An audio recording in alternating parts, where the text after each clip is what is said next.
Prime Minister Lawrence Wong says some fundamentals like meritocracy will not be compromised in the country, even as he promises bold policy moves in the future.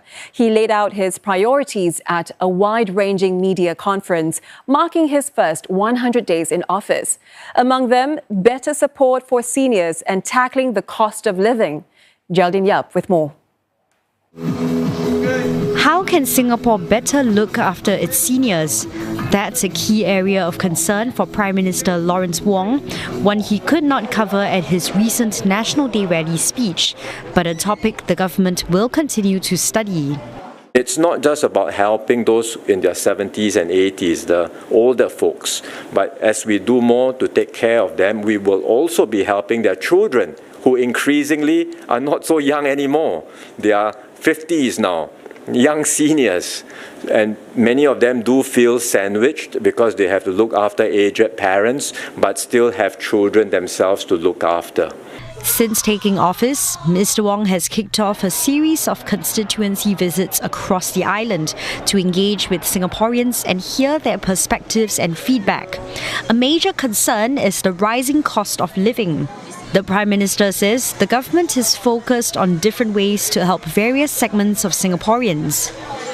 We will have to look at the data and what the indicators are with regards to income and inflation this year and next year, and then think about how we can put together the appropriate help, whether broad-based or targeted for the different segments, and we will do so in the budget in 2025. Mr. Wong also elaborated on what he meant by a reset of policies, which he spoke about during the National Day rally.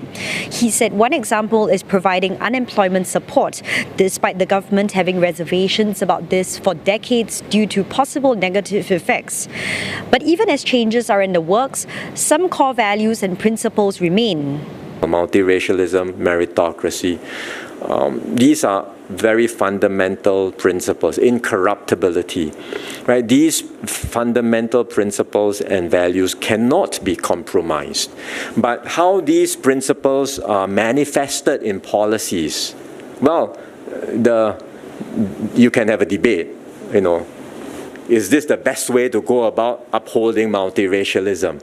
Is this the best policy to go about upholding meritocracy, or perhaps has it led to inadvertent consequences where people feel very stressed, or you lead to a sense of elitism or entitlement, perhaps? Well, then we can discuss how should the policy change, how should we improve. Mr. Wong adds that he and his team will continue engaging Singaporeans to understand firsthand their concerns, hopes and dreams and build a stronger, more meaningful connection with every Singaporean. On the foreign front, Mr. Wong says a key priority for him is to establish rapport with new and old friends around the world amid rising geopolitical tensions. He has started with ASEAN being Singapore's closest neighbours and will visit countries outside of Southeast Asia in due course. It's a world with growing fragmentation in the global economy and rising barriers to trade, which means more impact and stresses on the global supply chains. It's a world with a whole range of external threats, including the latest outbreak of Mpox, which we are monitoring very carefully and closely. So in this dangerous and troubled world, our relations with other countries are crucial, and establishing good rapport with friends, old and new, is also a key priority for me. Mr. Wong adds that while he has already met some foreign leaders in the past, it is important to touch base with them in his new capacity. He says good personal relations at the leadership level would set the tone for bilateral ties and maintain Singapore's global relevance. But foreign policy will also need support at home. It's important for me to engage Singaporeans on these issues because I think everyone needs to understand what's at stake, especially on critical issues where our collective security and fundamental interests are involved.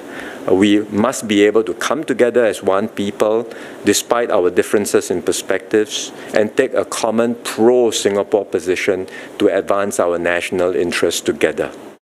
And for a deeper analysis of the story, I'm now joined by Associate Professor Eugene Tan at the SMU School of Law.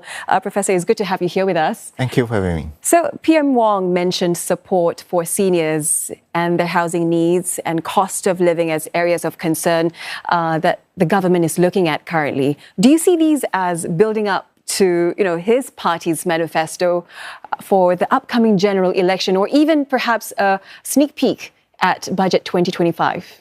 Well, Shahida, I think both are possible, right? It could be a prelude to what the party thinks, the ruling party thinks would be key issues in the next general election. He could also be trying to put forth, what are some of the key ideas that would be in next year's budget. But we shouldn't be surprised that, elections is in the air, because by the end of next week, Parliament will have 1 year left, to its term. So we are effectively in election season. But I think more importantly, what the Prime Minister is very aware of, is that any government today needs to deal with top of the mind concerns of citizens. So cost of living would be one, concerns of elderly citizens would be another. And so when you deal with these issues, right, I think the thinking is that the elections will take care of itself. So it's really about building trust and confidence, in the new leadership and about the policies that they have in store. Speaking of trust, Prof, one of the things that PM said that he and his team will be engaging more with Singaporeans and that they are open to tackling new issues. How would you compare this style to his predecessors? It's very much continuity, but there's also change, right? So he's signaling that, as he indicated in his National Day rally, right, the need to be prudent, but yet bold. Because we're looking at a generational change in leadership. The world has changed, as he has often pointed out. Society has changed, right? So the need, for government to change will also be there. Consultation will always be an essential, but I think he's also looking at how the people-to-government relations, that it should now be more of a partnership, right? How can we get Singaporeans, to be involved, in helping us to attain, right, the vision, that we all have in mind. So it's really about bringing everyone on board. So it's not just about the whole of government. It's really now, very much about the whole of society, because we are now in a more uncertain world. And so the need, for everyone, to rally behind what we think would define us, what we think are important to Singapore and Singaporeans. Some of the things that he said will not change, though, include meritocracy and multiracialism.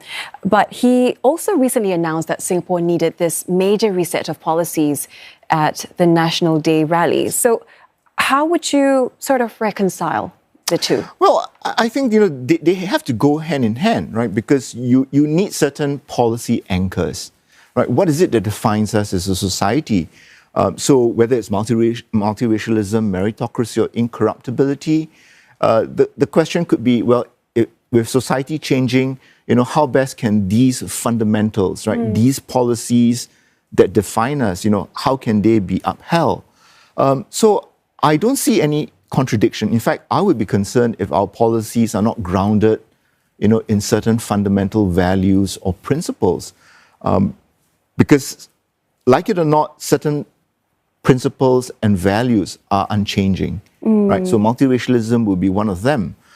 I don't think we can say that, let's move away from multiracialism. Likewise with incorruptibility or meritocracy. So to me, these are important policy anchors, right? But it's really about how can we make these policies relevant and useful, so that they continue to be fit for purpose. So that people won't say, well, multiracialism is not working for us. We certainly don't want to come to that state. He also touched on foreign policy. How urgent is it for him to head overseas and to really establish personal relationships with Singapore's neighbours? Why is it critical at this juncture? I think there is some urgency, right? It's not top of the agenda, but Singapore thrives, by having many friends in the world. We need people who understand who we are, people who want to do business with us, people who would want to join hands with us in a common cause, right? Whether we're talking about climate change or international trade. So I think it's important, for the Prime Minister, to visit, his counterparts. He would have known some of them, from his earlier days as DPM and the other ministerial portfolios that he held. But it's increasingly important for him now to, as the Prime Minister, as a head of government, to strike that personal rapport. I think we all can recall how that personal rapport can make a difference, right? So one example would be, Prime Minister Goh Chok Tong, and his close ties with then President Bill Clinton. And so over in a golf course in Brunei, they were able to come to agreement that, that there should be a Singapore-US free trade area agreement, and we just celebrated, a milestone anniversary for that free trade agreement. So personal ties are important, right? Even though Singapore has a standing of its own, as a respected member of the international community. Professor Tan, thank you very much for coming in to speak with us. We always appreciate your perspectives. That was Associate Professor Eugene Tan from the SMU School of Law. Thank you.